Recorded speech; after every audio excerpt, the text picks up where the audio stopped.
Good morning mga igan! Gagawa ngayon tayo ng chicken and pork empanada.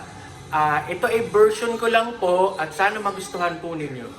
So ito po ating mga ingredients. Meron tayong bawang, sibuyas, yan, meron tayong patatas,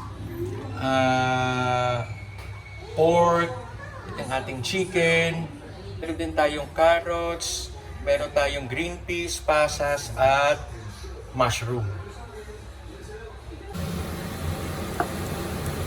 So yan mga igan, ginisa ko lang yung bawang sibuyas.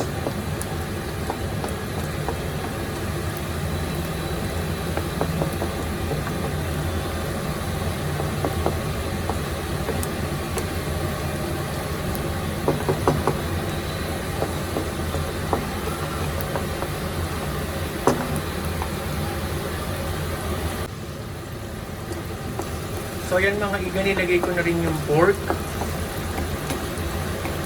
Isa-isa lang natin yan.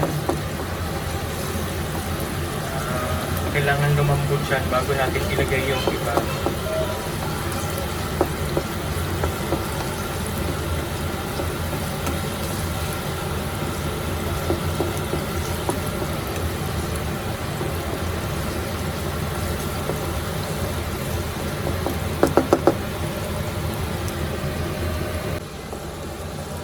So yan mga iga, nilagay ko na yung ating patatas at yung carrots, yung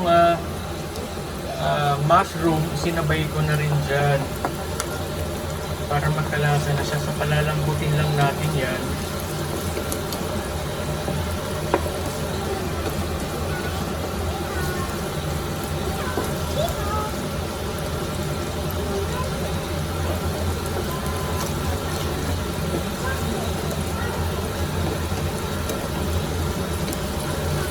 Masarap kasi dito yung lutong-luto yung patatas niya.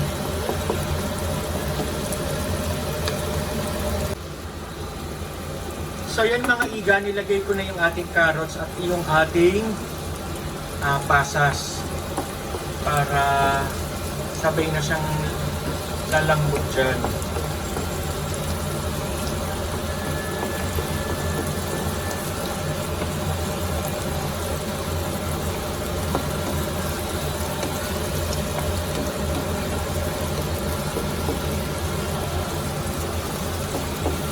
Isa lang natin yan ng mabuti.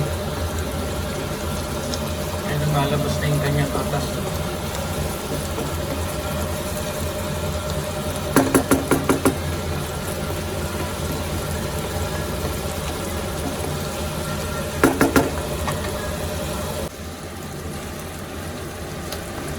Ayan. So lagyan natin ito mga igan, ano? Ayan, o. Wait, hindi makita. Worcestershire sauce. Yan. So lalagyan lang natin siya kasi masarap to eh. Okay na yun.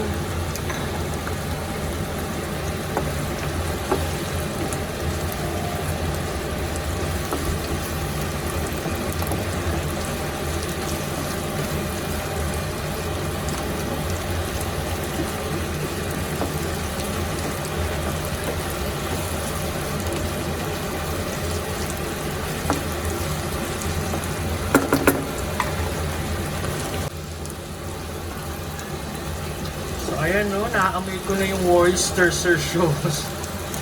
Bango.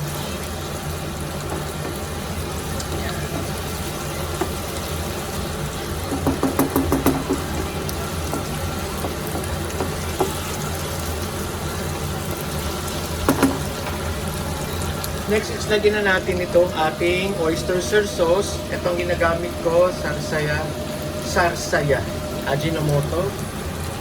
So, lagyan lang natin siya.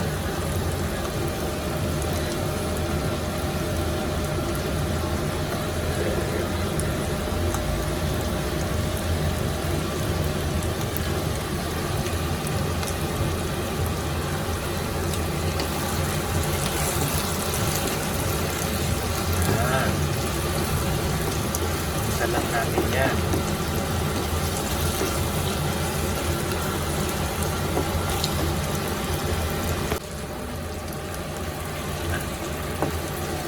Sarap na siya. Ilagay na natin yung ating chicken.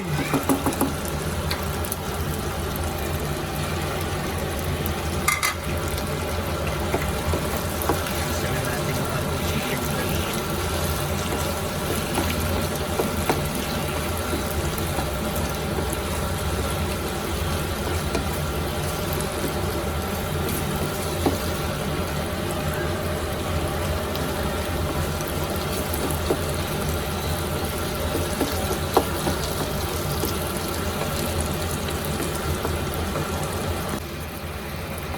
So yan mga igay, lalagay na natin yung ating green peas.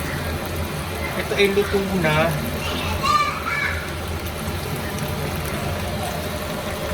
Kaya sa huli na natin yan ito lalagay.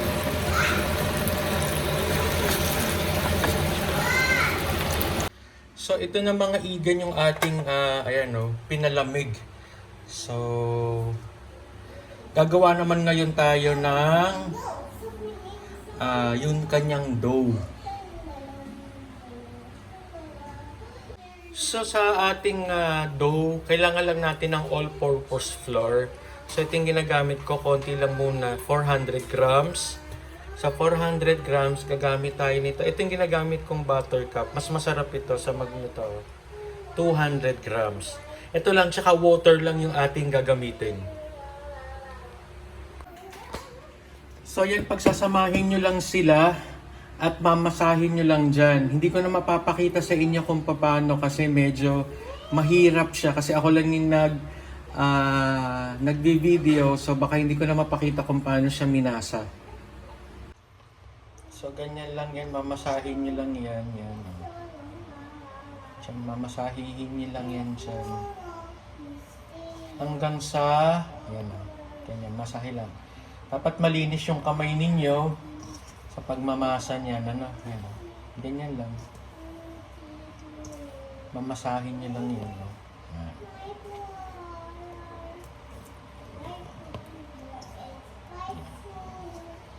Ganyan lang. Dudurugin nyo lang siya dyan sa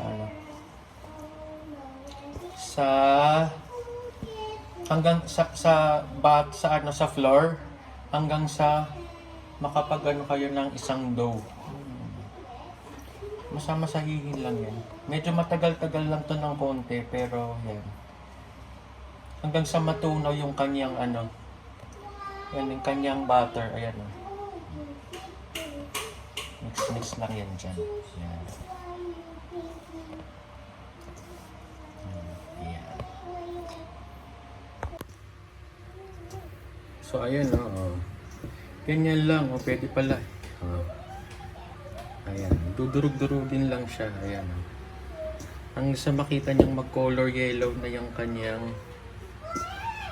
Ayan.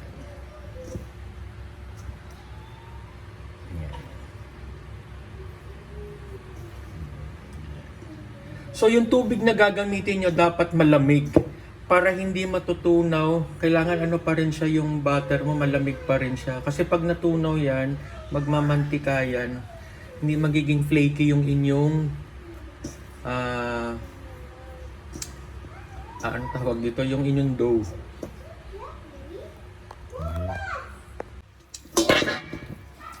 So ito na yung dough niya mga igan. Yan. So ingay ni Gina. So ganito na yung magiging dough niya, i-rest lang natin siya para makapagpahinga naman yung dough natin kasi minasa natin ang minasa. So i-rest lang natin siya. Mga igan, nagka-problema tayo doon sa ating paggawa ng dough kasi wala tayong extra flour. So ito, hindi naging maganda yung ating dough pero yeah.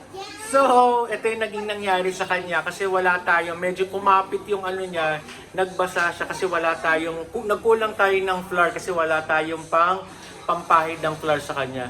So, ito yung naging natin ng naging itsura ng ating empanada. So, hindi siya maganda, hindi siya smooth kasi kulang nga ng flour. Pero masarap naman yan, nakakain pa rin naman. So, ito, piniprito ko lang siya. Dalawang klase tayo maggawa ng empanada. Isa is ipa-fry, yung isa is i-bake.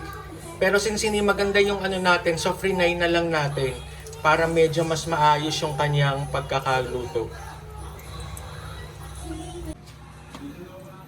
So ito lang dalawang mga igan ang nakasurvive doon sa ginawa ko.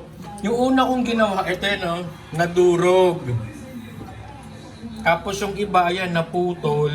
Ito medyo naayos naman, pero hindi siya ganun ka magandang tingnan. Ito medyo okay na naman ng konti. Kasi gusto natin ma-achieve yung parang lumpopia yung texture niya. Kaya nagkulang tayo sa harina. Kaya yun. So ito lang dalawa talaga ang nakasurvive. Yan mga igan na, no? So, ganun talaga sa pagluluto. So, hindi lahat talaga na perfect, lalo na kapag siyempre nag-start ka pa lang. So, yun. So, trial and error. So, nagkamali tayo ngayon. So, ang dami nating procedure na ginawa. Pero, yun. Nagkamali tayo at try ulit natin next time. Kaya, yun lang. Paalam. Bye!